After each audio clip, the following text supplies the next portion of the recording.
It's been more than 30 years since Lindy Chamberlain uttered those now famous lines, "A dingo stole my baby."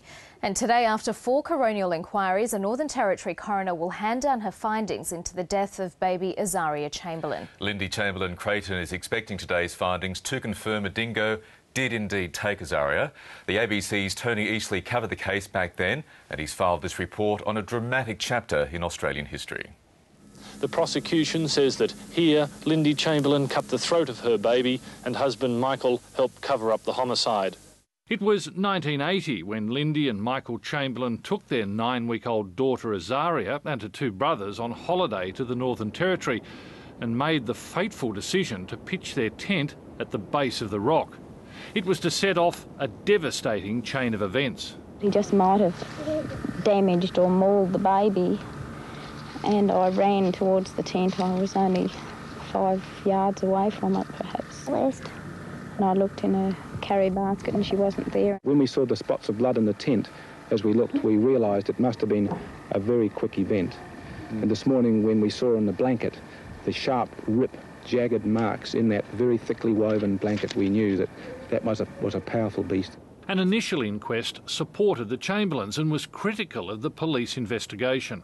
It's consistent with the possibility of a dog having taken the baby. However, after a second investigation and inquest, Lindy Chamberlain was charged and tried for murder. The court also heard from a London odontologist today, Mr Bernard Sims. He told the court that marks on Azaria Chamberlain's clothing weren't consistent with marks made by a dog or a dingo. The Crown's case relied heavily on scientific evidence, much of which the defence discredited. The jury, however, agreed with the prosecution, finding Lindy Chamberlain had cut Azaria's throat in the front seat of the family car and disposed of the body. She was sentenced to life in jail. Michael Chamberlain was given a suspended sentence for being an accessory. For years, Lindy Chamberlain's public demeanour, even her religion, was a factor, raising suspicions about her and her husband. The guilty verdict came as a surprise to me and a lot of other reporters in the courtroom. A heavily pregnant Lindy Chamberlain was sent to prison and gave birth soon after to another baby girl. But there was still a dramatic twist to come.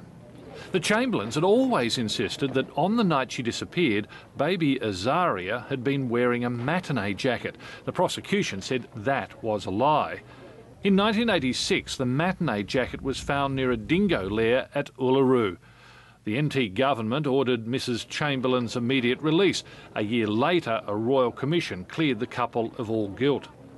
By now, the Chamberlains had split, but both remained concerned about an unresolved issue, Azaria's official cause of death.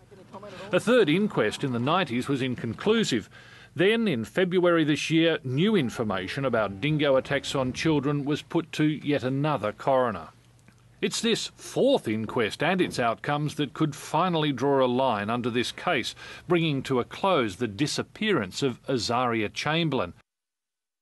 Tony Easley will be speaking to Tony Easley a little later in the program.